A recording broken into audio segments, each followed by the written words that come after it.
जी, तो हम financial module में थे और आज हमने फ़िक्स एसेट से रेलेवेंट चीज़ों को पढ़ना है। फाइनेंशियल में जो हमने पहले बात की थी कि इसमें 3 हैवी वेट्स हमने डिस्कस करने हैं अभी, जो कि फ़िक्स एसेट्स, कॉस्टिंग और बजटिंग के पॉइंट ऑफ व्यू से है। बजटिंग हम कर चुके हैं, फ़िक्स एसेट्स और कॉस्ट अकाउंटिंग हमारी रहते हैं।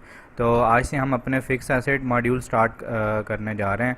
अच्छा, तो इसके लिए आपको जैसे मैंने साथ में आपको पावर पॉइंट्स की स्लाइड्स भी सेंड करूँगा इसमें।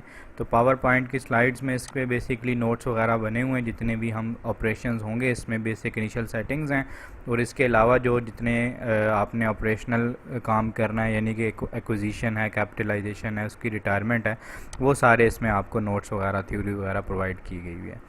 अच्छा, फ़िक्स एसेट्स की बात करूं अगर मैं तो अगर आपको याद हो तो मैं अपनी इनिशियल वीडियोस में, जिसमें प्रोजेक्ट 1 था, तो उसमें मैंने आपको बताया था कि एक ट्रांजैक्शन थी उसमें about purchasing of your office furniture. तो उसमें मैंने आपको बताया था कि फॉर द टाइम बीइंग आप बैंकिंग में आउटगोइंग पेमेंट्स के थ्रू पुट कर दो, लेकिन जो इसकी रियल ट्रीटमेंट होती है, या जो भी इसकी डिटेल ट्रीटमेंट है, या एक्यूरेट बोल लो, वो आपको लेटर ऑन जब मैं फ़िक्स एसेट पढ़ा रहा हूँ तब मैं आपको बताऊँगा। देखो, तब मैंने जब फर्नीचर आपका फ़िक्स एसेट होता है तो उसको सिर्फ एक्वायर किया था, तो उसके जो दूसरे पैरामीटर्स थे वहाँ पे वो डिस्कस नहीं हो सकते थे, क्योंकि वो लेंथी पैरामीटर्स होते हैं। तो आपको कोई भी जब फ़िक्स एसेट्स आप एक्वायर करते हो तो उससे पहले आपको उसके सर्टन पैरामीटर्स डिफ़ाइन करने पड़ते हैं, लाइक इसको यूज़फुल लाइफ, डेप्रिसिएशन मेथड कौन सा यूज़ करोगे, डेप्रिसिएशन एरिया कौन सा होता है, ये किस एसेट क्लास के अंदर आएंगे, फिर एसेट का मास्टर डाटा आप डिफ़ाइन करोगे, इसकी सेपरेट से आपको जीएल अकाउंट डिटर्मिनेशन करनी पड़ती है। तो इस वजह से मैंने बताया था कि जब फिक्स एसेट्स पढ़ेंगे तो हम प्रॉपरली उसको, इन सारी चीज़ों को देखेंगे। तो अब स्टार्ट करते हैं। सबसे पहला आपने जो काम करना है फिक्स एसेट से रिलेटेड, वो आपने इसको एक्टिवेट करना है। अब देखो, आपके पास फिक्स एसेट्स का जो ऑप्शन आ रहा होगा वो 2 मॉड्यूल्स के अंदर आ रहा होगा। एक फाइनेंशियल्स में आप यहाँ से स्क्रॉल डाउन करोगे तो आपके पास ये फिक्स एसेट्स का मॉड्यूल शो हो रहा है, इसके अंदर ही मॉड्यूल है इसका फिक्स एसेट्स का। दूसरा आपके पास, अगर आप एडमिन में जाओ ना, एडमिन सेटअप और फाइनेंशियल्स में, और ये फिक्स एसेट्स आ रहा है। तो जिस तरह अब देखो, मैंने आपको बताया हुआ है कि जो भी आप प्रॉपरली ऑपरेशंस करते हो सैप पे, या कोई भी इसमें फंक्शंस दिए हुए हैं, तो उनकी जो सेटअप किया जाता है उनको, वो आप एडमिन में जाके किया जाता है उसको। जैसे कि एग्जांपल मैंने आपको दी थी लैंडेड कॉस्ट की, कि आपका लैंडेड कॉस्ट परचेजेस में होता है, लेकिन लैंडेड कॉस्ट डिफ़ाइन कहाँ पे की जाती है, जाके एडमिन में, कि आपकी लैंडेड कॉस्ट कौन कौन सी हैं, इंश्योरेंस है, ट्रांसपोर्टेशन है, जो भी हमने डिस्कस की। तो वो मैंने डिफ़ाइन एडमिन में जाके की, वहाँ पे एडमिन सेटअप, परचेजेस और लैंडेड कॉस्ट में जाके वहाँ पे मैंने बताया कि इसका एलोकेशन अकाउंट भी फिर मैंने साथ में क्लब किया था उसके। तो इसी तरह आपका फ़िक्स एसेट्स भी है। आपने जितनी बेसिक इनिशियल सेटिंग्स करनी होंगी वो एडमिन में जो फिक्स एसेट का मॉड्यूल शो है वहाँ पे करनी है, और फिर आके ऑपरेशनल जितना भी काम करोगे, एक्विजिशन, कैपिटलाइजेशन, रिटायरमेंट है, डेप्रिसिएशन चार्ज करना है, वो हम फाइनेंशियल के मॉड्यूल में जो फिक्स एसेट्स है वहाँ से करेंगे। तो सबसे पहले ये चीज़ क्लियर होना ज़रूरी है। उसके बाद अब पहला काम जो मैं आपको बताने जा रहा था, कि अगर आप अपने पास, अब नई कंपनी बनाई है आपने, तो आपके पास दोनों मॉड्यूल्स में फ़िक्स एसेट्स नहीं शो हो रहे होंगे। ठीक है जी, वो इस वजह से नहीं शो हो रहा है क्योंकि अभी तक आपने अपने फ़िक्स एसेट्स को एक्टिव नहीं किया। तो एक्टिव करने के लिए आपने सबसे पहले क्या काम करना है कि आपने एडमिनिस्ट्रेशन, सिस्टम इनिशियलाइजेशन और कंपनी डिटेल्स में जाना है। यहाँ से आके आपने कंपनी डिटेल्स के बाद ये जो आपके पास ऑप्शन आ रहा है, बेसिक इनिशियल टैब में ही रहना है, और नीचे आके यहाँ पे एनेबल फिक्स एसेट्स आपने कर देना है। मेरे एनेबल हुए हुए हैं ऑलरेडी। आपने ये जो बॉक्स होगा इसको चेक कर देना है, और जो डेप्रिसिएशन जो कैलकुलेशन है वो आपने बाई मंथ रखनी है, डे में नहीं रखनी। ठीक है जी, क्योंकि अब रिपोर्ट्स आप या अकाउंट्स बना रहे हो मंथली बेसिस पे बनाओगे, डेली थोड़ी आपको उसकी चाहिए होती है। तो खैर, जो भी डेप्रिसिएशन की कैलकुलेशन हम इतनी ड्रिल डाउन करके नहीं जाते, मंथली बेसिस पे ही करेंगे। तो आपने ये काम करोगे तो उसको अपडेट करोगे तो आपको अलर्ट आएगा कि ये अब आप करने जा रहे हो एक्टिवेट अपने फिक्स एसेट्स। तो ये इरिवर्सिबल प्रोसेस है, आप एग्री कर रहे हो कि आप इसको अपडेट करने जा रहे हो, तो हम उसको यस कर देंगे। तो उसके बाद फिर ये जो मेरे पास अब आपके फिक्स एसेट शो हो रहे हैं दोनों मॉड्यूल्स में, वो शो होना शुरू हो जाएंगे। ठीक है जी, यहाँ से फिर हमारा काम स्टार्ट हो जाता है। अब यहाँ पे मैंने पहली चीज़ वो बताई हुई है कि एक्टिवेटिंग फिक्स एसेट्स। तो पहला काम ही यही है, number 1 is activated your fix assets. तो कैसे करना है, आपने ये पाथ सारा डिफ़ाइन किया मैंने, उसके बाद आपको मैंने बताया कि इसके बाद ये आप फिक्स एसेट्स के अंडर भी फाइनेंशियल्स में शो कर सकते हो, फाइनेंशियल्स में आपके फिक्स एसेट्स शो होना शुरू हो जाएंगे, और उसके बाद आपकी एडमिनिस्ट्रेशन में भी जो फिक्स एसेट्स हैं वो भी शो होना शुरू हो जाएंगे। नेक्स्ट स्टेप आगे चलते हैं हम। अब देखो, एक दफ़ा हमने काम कर दिया तो मैंने बताया था आप सबसे पहले एडमिन में बेसिक इनिशियल सेटिंग करोगे फिक्स एसेट्स की, और वही आज की वीडियो में हम कवर करेंगे मोस्ट ऑफ देम कि आप जो फिक्स एसेट्स की एडमिन में कैसे सेटिंग करते हो। तो लेट्स स्टार्ट। सबसे पहले एडमिन, सेटअप, फाइनेंशियल्स, और यहाँ से फिक्स एसेट्स में आ जाऊँगा। तो आपके पास यहाँ पे मुख्तलिफ ऑप्शंस हैं फिक्स एसेट्स के मॉड्यूल में, like account determination, depreciation type, depreciation areas, asset classes और एट्रीब्यूटेबल ग्रुप्स। तो ये मुख्तलिफ आपके पास ऑप्शन अवेलेबल हैं। तो आपने स्टार्ट कहाँ से करना है? सबसे पहले आपने स्टार्ट करना है डेप्रिसिएशन एरियाज़ से। तो डेप्रिसिएशन एरियाज़ को यहाँ पे आपने अपना डेप्रिसिएशन एरियाज़ डिफ़ाइन करना है। अब वो डेप्रिसिएशन होते क्या हैं और इसको आपने यूज़ कैसे करना है, पहले वो समझ लेते हैं। अब देखो, डेप्रिसिएशन एरिया मैं आपको बताऊँ तो there is only one main depreciation area होगा सैप में आपका, जो आपकी रिपोर्टिंग या अकाउंटिंग, जो फाइनेंशियल स्टेटमेंट्स में आपके जो एसेट्स जिसके थ्रू डेप्रिसिएट हो के आपकी नेट बुक वैल्यू पे शो हो रहे होंगे। और इसके अलावा इधर आप मल्टीपल एडिशनल एरियाज़ भी डिफ़ाइन कर सकते हो। तो एक एरिया मेन एरिया हो जाएगा जो आपकी रिपोर्टिंग या जीएल पोस्टिंग करेगा, और बाकी एडिशनल एरिया जो आप अपनी इंटरनल रिपोर्टिंग के लिए देख सकते हो, उसका इम्पैक्ट कहीं नहीं जाएगा, आपने कोई अकाउंट इम्पैक्ट नहीं होंगे, कोई उसकी रिपोर्टिंग वगैरह नहीं होगी, जस्ट आपने एडिशनल एरियाज़ अपनी इंटरनल रिपोर्टिंग के लिए आप उसको यूज़ करते हो। तो जैसे कि मैं आपको बात बताऊं कि टैक्स में मोस्ट ऑफ द केसेस में डेप्रिसिएशन अलाउ नहीं होती, उसके अगेंस्ट आपको जैसे कि कैपिटल अलाउंस बोला जाता है कि depreciation is not allowable expense, instead जो टैक्स अथॉरिटीज़ हैं वो आपको कहेंगे कि इसके बजाय आप कैपिटल अलाउंस क्लेम कर सकते हो। तो इसी तरह हर जुरिस्डिक्शन में जो भी अल्टरनेटिव प्रोवाइड किया जाता है। तो देखो, इधर से आपने जैसे अब IAS 12 अकाउंटिंग स्टैंडर्ड पढ़ो डेफर टैक्सेशन का, तो आपकी जो अकाउंटिंग बेस होती है it is always different from your tax base, जो कि वजह बनता है आपकी या टैक्स टेम्परेरी डिफरेंस के, जो कि टैक्सेबल टेम्परेरी डिफरेंस होता है या डिडक्टेबल टेम्परेरी डिफरेंस होते हैं। तो डेफर टैक्स पेमेंट है या जो भी आपको वो उसकी बेस पे आपको करनी होती है। तो कहने का मकसद ये है कि आपकी जो टैक्स बेस है it is different from your accounting base. तो अब अपने अकाउंटिंग के लिए आपने सेपरेट से डेप्रिसिएशन एरिया बनाना है, और टैक्स बेस के लिए आप अपना सेपरेट से एरिया बना सकते हो। जो अकाउंटिंग के लिए करोगे वही जो फाइनेंशियल स्टेटमेंट्स आपकी बननी है, उसमें जो एसेट्स आने हैं फिक्स एसेट्स, उनकी जो नेट बुक वैल्यू आएगी वो आपके जो मेन एरिया आपने लिखा हुआ या बनाया होगा, सिस्टम को बताया होगा, वो आप उसके अकॉर्डिंगली कर सकते हो। लेकिन अगर उसके अलावा जो एडिशनल एरियाज़ हैं वो आपकी इंटरनल रिपोर्टिंग के लिए होते हैं। जैसे कि अगर आपने डिफ़ाइन करना है कि आप मेन एरिया अपना रख रहे हो IAS और IFRS, एडिशनल एरिया फिर मुख्तलिफ हो सकते हैं, आपका टैक्स बेस भी हो सकता है, इंटरनल एरिया भी उसको बोल सकते हो।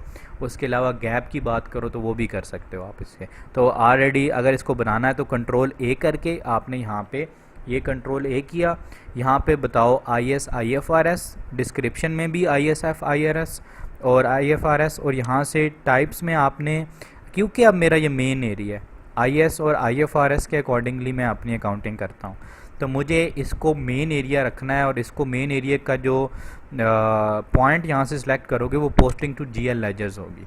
जैसे ही पोस्टिंग टू GL लेजर्स करूँगा तो मेरे पास कुछ ऑप्शनल और भी चीज़ें आ जाएंगी। तो आपने इसको मेन डेप्रिसिएशन, यहाँ पे वो पूछेगा कि क्या ये मेन डेप्रिसिएशन एरिया है, तो मैं बोलूँगा जी बिल्कुल मेन डेप्रिसिएशन एरिया। इसके बाद अगर ये किसी और बेस पे डिराइव्ड होगा तो आप यहाँ पे वो एरिया भी डिराइव बता सकते हो कि this is derive from this depreciation area, but I am saying that this is my basic posting to GL main area. तो इसके बाद अगर पोस्टिंग ऑफ डेप्रिसिएशन की मैं बात करूँ तो इसमें दो तरह के आपके पास ऑप्शन है, one is direct posting and the other is indirect posting. If I talk about direct posting तो इसका मतलब ये है कि आप डेप्रिसिएशन कैलकुलेट होती है और डायरेक्टली एसेट्स को नेट ऑफ करके कैरिंग वैल्यू शो कर देते हो। लेकिन इनडायरेक्ट पोस्टिंग में डेप्रिसिएशन कैलकुलेट होगी, एक्यूमुलेटेड में जाएगी, एक्यूमुलेटेड डेप्रिसिएशन का अकाउंट बनेगा और एक्यूमुलेटेड से फिर जाके आपकी कैरिंग वैल्यू उधर से डिफाइन होगी। तो अब मोस्टली जो प्रैक्टिस हो जाती है वो इनडायरेक्ट पोस्टिंग रखते हैं, क्योंकि एक्यूमुलेटेड हमने क्रिएट किया होता है अकाउंट, इसको लेटर ऑन जब हम डिस्पोजल करेंगे एसएपी की लैंग्वेज में उसको रिटायरमेंट बोला जाता है, तो उसमें भी आप उसको यूज़ कर सकते हो। Posting of retirement later on हम इसको भी देखेंगे, फ़िलहाल हम एक्विजिशन और डेप्रिसिएशन से रिलेटेड चीज़ें सेट कर रहे हैं। लेटर ऑन जब हम रिटायरमेंट यानी कि डिस्पोजल या रीवैल्यूएशन पे आएंगे तो यहाँ पे उन चीज़ों को भी पढ़ेंगे हम कि ग्रॉस के मतलब नेट से मतलब क्या है। तो इस तरह आपने एक मेन एरिया डिफाइन करना है, इसको ऐड कर दोगे तो आपका मेन एरिया, ये मेरे पास ऑलरेडी बने हुए, मैं आपको दिखा देता हूँ। अब इसको मैंने कंटिन्यू नहीं करना, तो ये देखो मैं सबसे पहले मेन एरिया की तरफ आता हूँ। ये अब मैंने जो मेन एरिया बनाया, मैंने आपको बताया ना जुरिस्डिक्शन पे डिपेंड करेगा कहाँ पे हो, कौन सी अकाउंटिंग आप फॉलो कर रहे हो। तो फिलहाल इसको जो सिस्टम में हमने बनाया हुआ है वो गैप इज़ मेन एरिया, फिर IS IFRS आपके दूसरे एडिशनल एरियाज़ हो सकते हैं। तो आपने गैप को बोला कि आपका कोड भी गैप, डिस्क्रिप्शन में भी लिख दिया, type posting to GL ledgers कर दी, मेन डेप्रिसिएशन एरिया क्लिक कर दिया, और यहाँ से अगर आपने जो भी इसकी रखी होती है रिकमेंडेड, मैंने जैसे बताया कि इनडायरेक्ट पोस्टिंग है तो वो आप कर सकते हो यहाँ से, ताकि आपका एक्यूमुलेटेड भी यूज़ हो जाए। इसके अलावा आपने जो दूसरे अब ये बना के सेव कर दिया, एक बन जाएगा आपका। उसके अलावा बड़ा काम सिंपल है, जस्ट आपने कोई और एडिशनल इन्फॉर्मेशन ही देनी, अपने टैक्स एरियाज़ डिफाइन करना है जो एडिशनल होंगे। तो जस्ट यहाँ पे नाम लिखो उसका और एडिशनल एरिया वहाँ से सिलेक्ट कर लो, तो वो बन जाएगा, ऐड कर दो। जैसे कि मैंने टैक्स का भी बनाया हुआ, तो टैक्स करके लिख के यहाँ से एडिशनल एरिया चूज़ कर लो और आपका ये डेप्रिसिएशन एरियाज़ बन जाएंगे। इसी की सारी डिटेल्स हमारे पास यहाँ मौजूद है कि जो दूसरा हमारा काम है वो क्या है, डेप्रिसिएशन एरिया का सेटअप करना।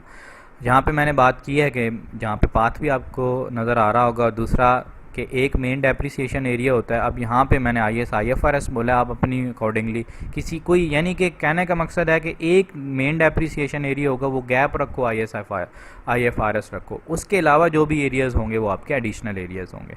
लेकिन जो भी मेन रखोगे वहाँ पे मेन सेलेक्ट करना है और नीचे उसकी सेटिंग्स भी बतानी है आपने उसको, और वो उसकी जो सेटिंग रखोगे वो पोस्टिंग टू GL लेजर्स भी रखोगे। अच्छा जी, और दूसरे एडिशनल एरियाज़ ये मैंने उसकी एग्जांपल्स दिएंगे। इंपॉर्टेंट ये है, additional areas will do just reporting for you, but main depreciation area will do posting in GL ledgers. ठीक है जी, एडिशनल एरिया सिर्फ आपकी अपनी इंटरनल रिपोर्टिंग के लिए होते हैं, जैसे कि मैंने बताया कि जो मेन एरिया होता है वो आपकी GLs को जाके हिट करता है। और यहाँ पे मैंने बताया कि इनडायरेक्टली आप चार्ज टू एक्यूमुलेटेड करो, directly charge to fix assets होगा, और रिटायरमेंट का जैसे हमने बात की लेटर ऑन देखेंगे। तो ये आपका दूसरा काम हो गया, पहला आपने एक्टिवेट किया, दूसरा आपने आप एडमिन में आ गए हो, फिक्स एसेट्स की इनिशियलाइजेशन कर रहे हो, तो उसमें आपने पहला काम कर दिया, डेप्रिसिएशन एरियाज़ कर दिया। अब इससे नेक्स्ट काम करते हैं हम, डेप्रिसिएशन एरियाज़ हमने डिफ़ाइन कर लिए, इसके बाद आप आओगे डेप्रिसिएशन टाइप्स पे। अब टाइप्स की बात करो तो डेप्रिसिएशन टाइप्स कितनी होती हैं, जो मोस्ट फेमिलियर हमें पता है कि जी रिड्यूसिंग बैलेंस होता है, स्ट्रेट लाइन बैलेंस होता है, स्ट्रेट लाइन मेथड होता है, रिड्यूसिंग बैलेंस मेथड होता है। तो आपको SAP पे इसने थोड़े से और साथ में दिए गए हैं, जैसे कि मेथड है नो डेप्रिसिएशन, अगर ऐसा एसेट्स है जो डेप्रिसिएट नहीं करता तो उसको नो डेप्रिसिएशन लगा दो। स्ट्रेट लाइन तब यूज़ होता है जब आप किसी एसेट से through out it's useful life equally benefit extract करते हो, तो स्ट्रेट लाइन लिख लो। स्ट्रेट लाइन पीरियड कंट्रोल, अब SAP की अपनी एक इसमें ऑप्शन दिया हुआ है। पीरियड कंट्रोल मतलब है कि अगर 10 साल है तो आप पता तो है कि स्ट्रेट लाइन पे ही इसको आपने कंज्यूम करना है एसेट को, बट आप कभी कभी उसमें पीरियड कंट्रोल भी लगा सकते हैं, मे बी किसी टाइम उसको ज़्यादा आप यूज़ कर दो, उससे डेप्रिसिएशन ज़्यादा चार्ज होती है, तो सर्टन पीरियड में जाके हम डेप्रिसिएशन उसकी चेंज कर सकते हैं। डिक्लाइनिंग बेसिस बेसिकली आपका रिड्यूसिंग बैलेंस होता है कि स्टार्ट ऑफ द जो यूज़फुल लाइफ होती है किसी भी एसेट की, तो स्टार्ट के सालों में आप ज़्यादा उसको करते हो चार्ज डेप्रिसिएशन, और जो रिमेनिंग लाइफ होती है उसमें उसको कम चार्ज किया जाता है। जैसे कि आपकी इक्विपमेंट वगैरह होती है, इनको डिक्लाइनिंग पे रखते हो। मल्टी लेवल की बात होती है, तो मल्टी लेवल जब मैं सेलेक्ट करूँगा और कैलकुलेशन में आता हूँ तो यहाँ पे देखो आप हर साल की डिफरेंट परसेंटेज असाइन कर सकते हो एसेट्स के लिए, ये भी अच्छी चीज़ है आपका, डिपेंडिंग अपॉन के एसेट की कंजम्पशन कैसे हो रही है आपकी। इमीडिएट राइट ऑफ आपकी होती है बेसिकली अगर मैं प्रिसाइजली मुझे याद हो तो वो एसेट्स होते हैं लो वैल्यू एसेट्स, ठीक है। लो वैल्यू एसेट्स की आपकी इमीडिएटली राइट ऑफ, मतलब कि उसकी जो यूज़फुल लाइफ है, हमने जब ख़रीदा तो 1 साल ही होगी, कि 1 साल के अंदर ही उसने सारा का सारा कंज्यूम हो जाना है। तो इसका मतलब है जिस साल में हमने एक्वायर किया उसी साल उसको सारा डिस्पोज ऑफ कर देना, या यानी कि राइट ऑफ कर देना, डिस्पोज तो नहीं करेंगे।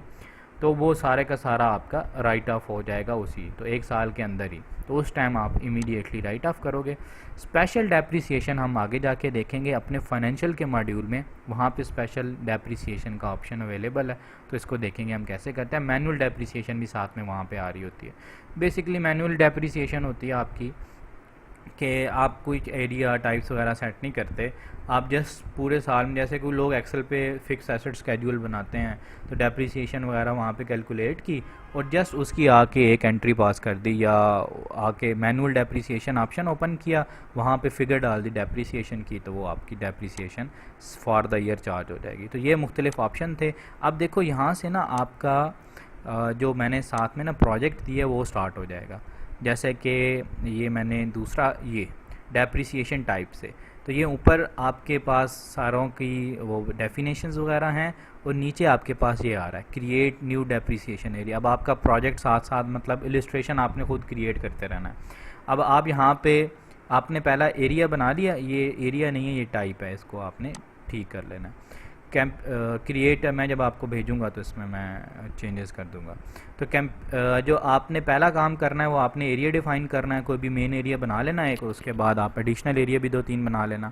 उसके बाद आके आपने जो सेटअप करना है डेप्रिसिएशन टाइप का, तो वो आप यहाँ से करोगे। अब मैं कंप्यूटर्स एंड प्रिंटर्स का एक एसेट बना रहा हूँ, तो आप क्या करोगे कि आपने यहाँ से कंट्रोल ए किया और जनरल में आए आप और यहाँ से आप आके कोड में ये सारी चीज़ें मैंने बताई हुई हैं कि कोड में क्या लिखना है, डिस्क्रिप्शन में क्या लिखना है, मेथड क्या होगा, सारी चीज़ें यहाँ पे गिवन है। तो आपने जस्ट वो वहाँ से उठा के ये चीज़ यहाँ पे लगा देनी है। तो मैंने कहा स्ट्रेट लाइन होगा। स्ट्रेट लाइन की मैं आपको एक और बात बताना चाह रहा था कि देखो उसका फार्मूला क्या होता है, cost divided by its useful life. लेकिन इसके अलावा भी इसके 2-3 फार्मूला होते हैं। अगर पहला देख लिया आपने, दूसरा परसेंटेज ऑफ एक्विजिशन, कि यहाँ पे मैं उसको एक एनुअली परसेंटेज पे डेप्रिसिएट करता हूँ। स्ट्रेट लाइन है कि 10% एनुअली डेप्रिसिएट होगा। तो अगर ऐसा है तो ऐसे कर लो। Net book value divided by remaining life, ये किस सिनेरियो में यूज़ होगा, ये तब यूज़ होगा प्रिसाइजली कि जब आप लेट से कि आपने एसेट पहले परचेज़ किया हुआ था, तो अब आपने उसको बिज़नेस में यूज़ करना, तो उसकी थोड़ी सी लाइफ गुजर चुकी है। तो अब बजाय इसके कि आप उसको कॉस्ट में लेके आओ और फिर एक्यूमुलेटेड डेप्रिसिएशन का अकाउंट बताओ, आप उसको क्या लेके आते हो, नेट बुक वैल्यू उसकी शो करा देते हो और रिमेनिंग लाइफ पे उस पे आ जाता है। तो ऐसे करना है तो net book value remaining life पे आ जाता है। अच्छा, अब आपको एक और बात भी पता होगी कि कैलकुलेशन मेथड जब आप करते थे स्ट्रेट लाइन में फार्मूला, तो कॉस्ट माइनस एक और चीज़ होती थी रेजिडुअल वैल्यू या scrap value divided by its useful life. तो वो यहाँ पे आपकी आएगी सैल्वेज वैल्यू बोलते हैं इसको, स्क्रैप वैल्यू जो भी होगी, तो वो भी परसेंटेज जो भी होगी उसकी कॉस्ट के साथ मल्टीप्लाई होके वो उसमें से निकल जाएगी। तो यहाँ पे आप बोलोगे परसेंटेज डिफ़ाइन कर दोगे, जो भी 2% है 1% है, तो वो डिफ़ाइन करके ये इसको लाजमी चेक करना है आपने, include salvage value in depreciation calculation. ये करके तो अब जब भी फ्यूचर में होगा तो वो आपकी सैल्वेज वैल्यू भी इस डेप्रिसिएशन कैलकुलेशन का हिस्सा होगा। रिमेनिंग बुक वैल्यू अब हमें तो नहीं पता, ये फ्यूचर में जब आप अगले 1 साल डेप्रिसिएट कर दोगे तो यहाँ पे वो आ जाएगी, अभी तो ज़ीरो ही रहेगी। मैक्सिमम डेप्रिसिएबल वैल्यू, यहाँ पे आप बता सकते हो कि यार मैक्सिमम मेरा एसेट कितना डेप्रिसिएट हो पीरियड में। तो अगर आप चाहते हो कि यार इससे ज़्यादा ना बढ़े, तो वो फिर इसका और जो भी एक्चुअल कैलकुलेशन है और इसका दोनों का जो भी, अगर ये मैक्सिमम, ये लेट से आपने 5000 रखा है तो एक्चुअल आपकी 5500 आ रहा है, तो फिर लोअर ऑफ ये देख लेगा इसको कि 5000 कर देगा। तो अगर ऐसा करना है तो ये भी कर सकते हो। इसके बाद आपके पास डेप्रिसिएशन कन्वेंशंस हैं एक्विजिशन, सब्सीक्वेंट और रिटायरमेंट के लिए। तो ये आपके पास आती है कि प्रो रेटा, आपको पता है कि मंथली बेसिस पे होता है। फर्स्ट ईयर कन्वेंशन जैसे आपने पढ़ते होगे अपनी स्टडीज़ में, वो कहते हैं ना कि full in the year of acquisition and none in the year of disposal. Half yearly होता है, लेट से कि आपने अक्टूबर में एसेट परचेज़ किया, तो अब ये उसकी 5 साल लाइफ है, तो वो कहेगा कि अक्टूबर की बजाय वो फर्स्ट इसकी लास्ट 6 मंथ ले लेगा। 6 मंथ आपके ले लेगा, और अगले फिर 4 साल, और आखिरी जो फाइनल ईयर होगा उसके 6 मंथ। तो ये आपकी इस तरह हाफ ईयर कन्वेंशन काम करती है। फुल ईयर का मतलब यही होगा कि अगर आपने अक्टूबर को लिया है तो ये पूरा साल ही काउंट कराएगा, तो जो भी आपने, तो प्रो राटा बेसिकली मेरे ख्याल में बेहतरीन रहता है। अच्छा, इसके बाद अगर डेप्रिसिएशन की कैलकुलेशन वो आपने एग्जैक्ट डेली बेसिस पे करनी है कि 15 जनवरी को लिया, तो अब ये 15 जनवरी से ही कैलकुलेशन स्टार्ट की डे बेसिस पे, तो ये फिर वहाँ पे हमने जो फिक्स एसेट्स एक्टिवेट करते हुए फिर वहाँ पे मंथली से डे करना पड़ेगा, तभी ही डेली बेसिस पे कैलकुलेट होगी। अच्छा, अगर तो 15 जनवरी को लिया और first day of current period, तो इससे मुराद होगा कि अब ये कंसिडर करेगा 1 जनवरी को। 15 को लिया लेकिन first day of current period है, तो करंट पीरियड जनवरी है, तो फर्स्ट डे उसका 1 जन बनेगा।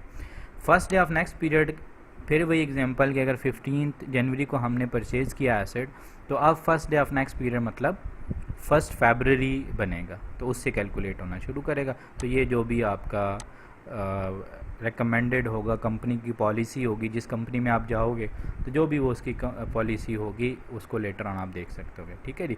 वैलिडिटी हमें पता है कि इसकी जो भी वैलिडिटी हम लेटर ऑन देखेंगे जब डेप्रिसिएशन रन करेंगे, तो हम इसकी वैलिडिटी सेट करेंगे, और बाकी जितनी भी कैलकुलेशन है कैपिटलाइजेशन से रिलेटेड, जो भी फिजिकल ईयर है उससे रिलेटेड हम अपनी कैलकुलेशन कर देंगे। ठीक है जी। तो ये आपने इंफॉर्मेशन पुट करके अपना डेप्रिसिएशन एरिया डिफ़ाइन कर देना। मैंने यहाँ से भी आपको बता दिया कि ये सारा आपके पास प्रोजेक्ट है कि मंथली बेसिस पे रखना है, net book value remaining life पे रख दो, और ये टिक कर देना है आपने। तो ये आपके पास डेप्रिसिएशन जो दूसरा हमारा इनिशियल सेटअप्स थे वो कंप्लीट हो गए। अच्छा, अब हमने डेप्रिसिएशन एरियाज़ भी देख लिए, डेप्रिसिएशन टाइप्स भी देख लिए। अब सबसे इम्पॉर्टेंट एक चीज़ देखनी है आपने, जो कि है अकाउंट डिटर्मिनेशन।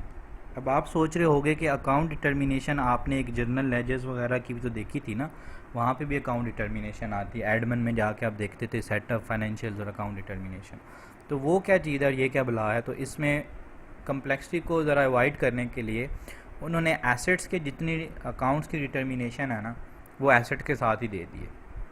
अच्छा हो गया, क्योंकि इसके अपने थोड़ा से कम्प्लेक्स अकाउंट्स डिटर्मिनेशन है, तो आपको सेपरेट से पता होना चाहिए। ठीक है जी।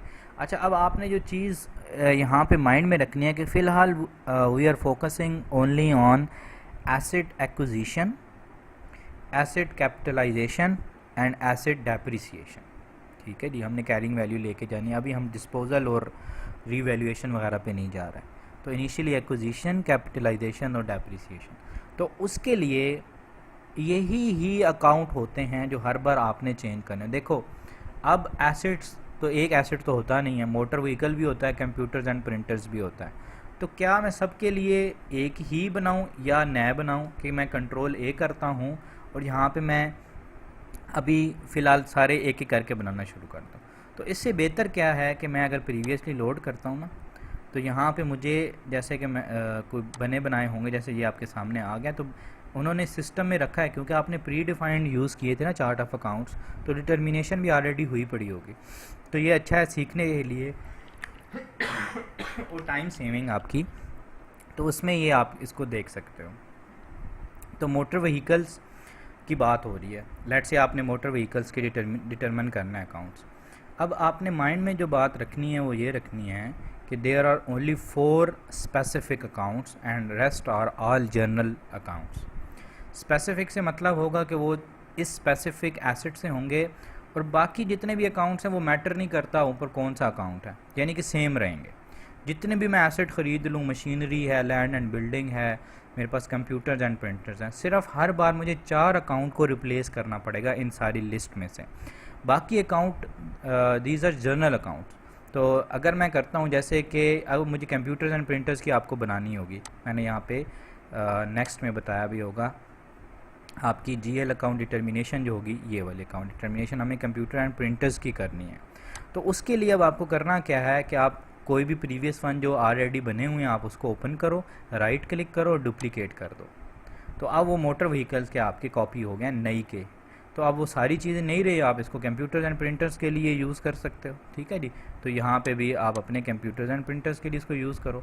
लेकिन अब देखो, मैंने आपको बताया था कि 4 ऐसे अकाउंट हैं जो आपको चेंज करने पड़ेंगे, क्योंकि those accounts are specific to that assets. तो अब आप जब तक चेंज नहीं करोगे तो वो कौन से, तो वो कौन से एसेट्स अकाउंट्स हैं एसेट्स के, तो वो हैं जी 4 अकाउंट जैसे बात की, asset balance sheet account, clearing account, ordinary depreciation और एक्यूमुलेटेड डेप्रिसिएशन। तो यहाँ से देख लेते हैं। एसेट बैलेंस शीट अकाउंट में मोटर व्हीकल अपीयर हो रहा है, एक्विजिशन क्लियरिंग अकाउंट में मोटर व्हीकल अपीयर हो रहा है, बाकी देखो कहीं आ रहा है, नहीं आ रहा।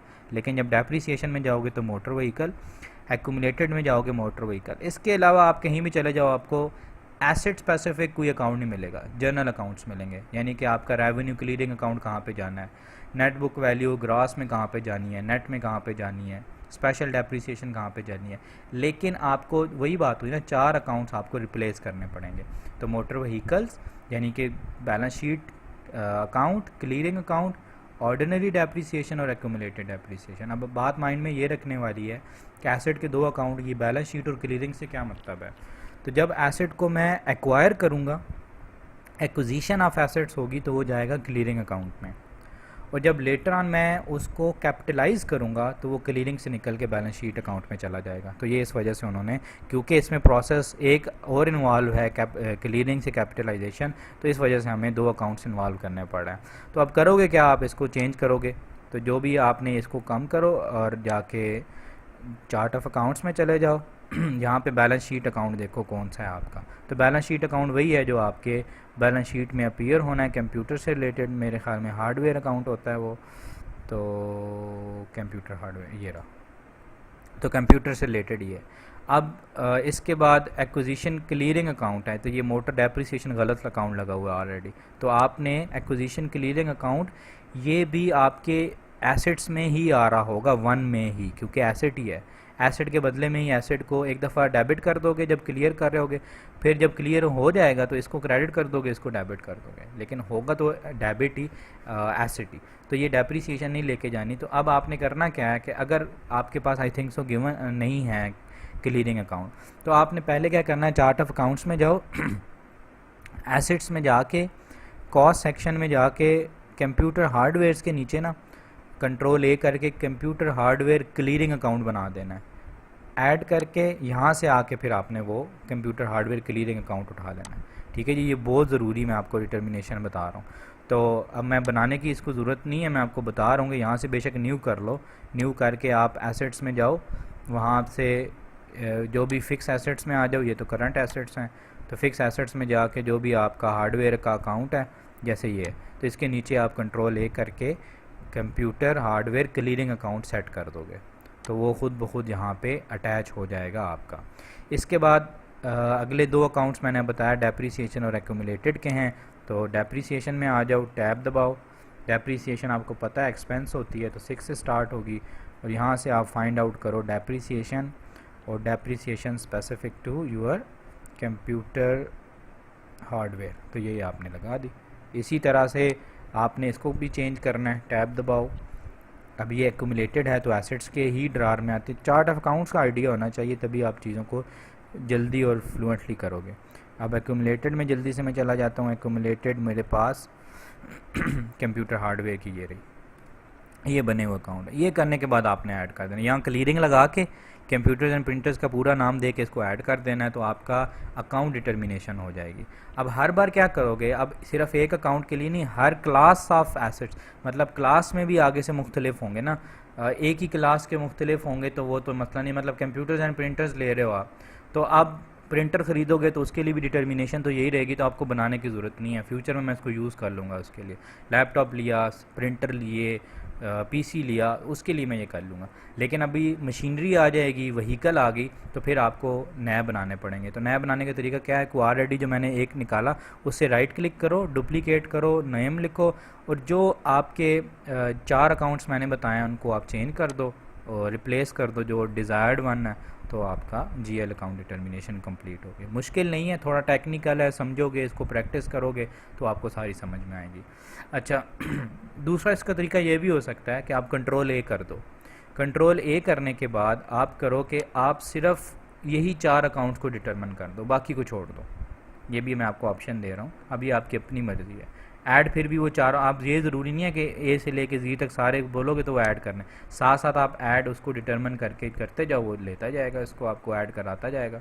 तो आपने अब करना क्या है कि या तो डुप्लीकेट वाला ऑप्शन यूज़ कर लो और इसमें से कस्टमाइज़ कर लो, या फिर स्क्रैच से ख़ुद बना लो इसके।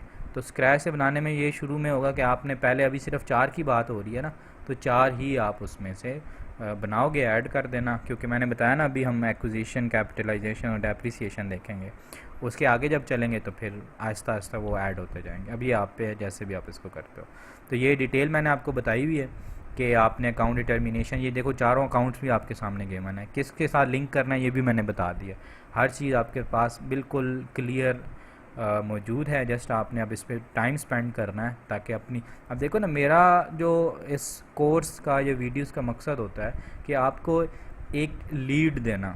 अब एक चीज़ मैंने बना के सिखा दी, अब आपने उसको अब किस, अपने स्किल्स को नेक्स्ट लेवल पे कैसे लेके जाओगे, अपनी प्रैक्टिस के साथ। अपने प्रोजेक्ट क्रिएट करो खुद से। आप माशाल्लाह अगर आप प्रोफेशनल स्टडीज़ में हो अब, तो इस सिचुएशन में आपको इस लेवल पे होना चाहिए कि अब आपको एक चीज़ जो पता चल गई, मिल गई, उसके बाद आप आगे जाके अपना दूसरे प्रोजेक्ट क्रिएट कर सकते हो। उसी की बेस पे आप मुख्तलिफ, अब जैसे मैंने एक डेप्रिसिएशन बताया एरिया बनाना है आपने, उसी की बेस पे आप मुख्तलिफ डेप्रिसिएशन एरियाज़ बनाना सीखो, टाइप्स बना के उसकी आप आगे चलो। तो ये मुख्तलिफ, यानी कि मैंने कहने का मकसद ये है कि अगर आपको एक चीज़ बता दी गई है तो आपने अब उसको जो मास्टर करना है वो प्रैक्टिस से करना है। अपने से आप प्रोजेक्ट बना सकते हो, अपनी तरफ से आप मुख्तलिफ़ चीज़ें उसमें से करो ताकि आप उसको प्रॉपर्ली फिर प्रैक्टिस भी करो, और तभी उसका फ़ायदा है, तभी उसका मज़ा है, जब तक आप उसको वो नहीं करते। ठीक है जी। तो जब तक ये हमारा सिस्टम होश में आता है तो आगे फिर हम चलते हैं। अब बात हमारी अकाउंट डिटर्मिनेशन की बात हुई थी ना, कि हम अकाउंट डिटर्मिनेशन कर रहे हैं। तो टाइप बनाना सीख ली, एरिया बनाना सीख लिया, अकाउंट की डिटर्मिनेशन करनी सीख ली, और किन अकाउंट की डिटर्मिनेशन करनी है फॉर द टाइम बीइंग आपके सामने है। तो ये आपको मैं स्लाइड आपको साथ ही कर दूंगा, जिन कैंडिडेट्स को नहीं मिलेगी वो मेरे से कांटेक्ट कर लीजिएगा अगर मैं भूल जाता हूँ किसी को सेंड करना। अव्वल तो मैं जैसे जैसे वीडियो सेंड करूँगा उसके साथ ही अटैच कर दूँगा, तो वो आपको मिल जाएगी। अच्छा, तो ये मेरे पास डिटर्मिनेशन पूरी हो गई, तो आपने ये करके इसको ऐड कर देना। तो ये आपके पास डिटर्मिनेशन होगी। अब एक लास्ट जो हमने टॉपिक देखना आज की क्लास के लिए वो है एट्रीब्यूटेबल ग्रुप्स। तो एट्रीब्यूट्स जो ग्रुप होगा ये ऐसे ही है जैसे अगर आप फ्यूचर में इन्वेंट्री पढ़ोगे उसके लिए एक प्रॉपर्टीज़ का लफ्ज़ है, इसी तरह एसेट्स के लिए एट्रीब्यूट्स होते हैं। तो किसी भी एसेट के एट्रीब्यूट्स मुख्तलिफ हो सकते हैं। लाइक कि मैं अगर कोई मोटर व्हीकल ख़रीदता हूँ तो उसके एट्रीब्यूट्स अब क्या आ सकते हैं मेरी पॉइंट ऑफ व्यू से। उसका रजिस्ट्रेशन नंबर होगा, उसका मॉडल होगा, जो भी गाड़ी का मॉडल है। जैसे ये ब्रांड मैंने बताया कि ब्रांड उसका एट्रीब्यूट है। ये टेक्स्ट की फॉर्म में आपके पास, अब टेक्स्ट में बहुत सारे ऑप्शन हैं, नीचे आपके पास ये न्यूमेरिक में ऑप्शन आ रहा होता है, तो मुख्तलिफ आपके पास ऑप्शन है। गाड़ी का नंबर एंटर करना है, डेट्स एंटर करनी है, जो भी करनी है वो यहाँ पे आपने। अब उसको करने का तरीका क्या है, जैसे आप यहाँ से करना चाहते हो तो टेक्स्ट को यहाँ पे करो और यहाँ पे लिखो ब्रांड, जैसे मैंने ऊपर बताया ब्रांड है, यहाँ पे उस ब्रांड का नाम बता दो और ऐड कर दो, तो एट्रीब्यूट्स ऐड हो जाएंगे। तो ये बेसिक एक एट्रीब्यूट्स का था, ये आप अपनी प्रैक्टिस से खुद भी कर सकते हो, एक मैंने आपको बता दिया। अब देखो मैं करना क्या चाह रहा हूँ, मैंने फ़िक्स एसेट्स की बेसिक इनिशियल सेटिंग्स करनी है। अब देखो ये सेटिंग्स हैं मुख्तलिफ़ फेजेस में जाके, मैं थोड़ी थोड़ी सेटिंग्स करता जा रहा हूँ। देखो ना, जैसे आपने देखा कि मैंने टाइप क्रिएट की, एरिया बनाया, डिटरमिन किया, फिर उसको जाके मैंने एट्रीब्यूटेबल ग्रुप्स भी साइट में डिफ़ाइन कर दी। अब मैं करूँगा क्या, अपनी फ्यूचर वीडियोस में आप देखोगे कि अब मैं एक एसेट क्लास बनाऊँगा और उस क्लास के साथ ये जो अभी तक मैंने जितना काम किया ना ये उसके साथ जोड़ दूँगा। तो इसका मतलब है भाई एसेट क्लास के साथ अब मुझे एसेट क्लास जब मिल जाएगी तो इसका मतलब है उसके साथ सारी चीज़ें ये ऑलरेडी मिली हुई हैं। ठीक हो गया, यानी कि उसके साथ ये सारी सेटिंग्स अवेलेबल हैं। अच्छा, अब मैं आगे जाके क्या करूँगा कि किसी एक एसेट का मास्टर डाटा बनाऊँगा, जैसे कि कंप्यूटर्स एंड प्रिंटर्स की बनाया।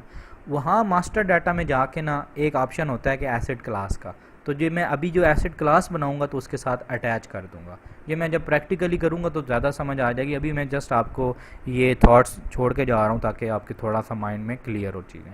तो जैसे ही मैं एसेट उठाऊंगा वहाँ पे मास्टर डाटा के साथ एसेट क्लास ये वाली जो भी मैं बनाऊंगा अपनी नेक्स्ट वीडियोस में, तो वो उसके साथ अटैच करूंगा ना, तो इसका मतलब है उस एसेट मास्टर डाटा के साथ जितनी मैंने सेटिंग्स की हैं सारी अटैच हो गई हैं, इंक्लूडिंग एरिया टाइप डिटर्मिनेशन, क्योंकि वो चीज़ मैंने क्लास के साथ लगाई हुई थी और क्लास को मैंने मास्टर डाटा के साथ लिंक कर दिया। तो ये देखो लिंक नज़र आ रहा है मास्टर डाटा का क्लास के साथ, और क्लास का आगे ये छोटे जितने भी सबऑर्डिनेट्स हैं उसके साथ कर दिए। तो इस तरह से आपका काम, तो फिक्स एसेट्स बोला जाता है टेक्निकल है, लेकिन अगर इसको हम स्टेप बाय स्टेप समझेंगे, क्योंकि हमें समझ नहीं आ रही होती कि स्टार्टिंग पॉइंट क्या है, हम कहाँ से स्टार्ट करें, तो इसलिए मैंने आपको ये ज़रा स्टेप बाय स्टेप करके समझा रहा हूँ कि आपने स्टार्टिंग पॉइंट कहाँ से शुरू करना है और इसको आपने एंड कहाँ पे जाके करना है। तो अपनी आने वाली वीडियो में इंशाल्लाह हम अपनी एसेट क्लासेस बनाना सीखेंगे और फिर अपने जो कोर मॉड्यूल है फाइनेंशियल में वहाँ पे जाएंगे, एक्विजिशन और कैपिटलाइजेशन तक इंशाल्लाह कोशिश करेंगे करें। ठीक है जी, तो टिल नेक्स्ट वीडियो अपना ख्याल रखिएगा। Good bye.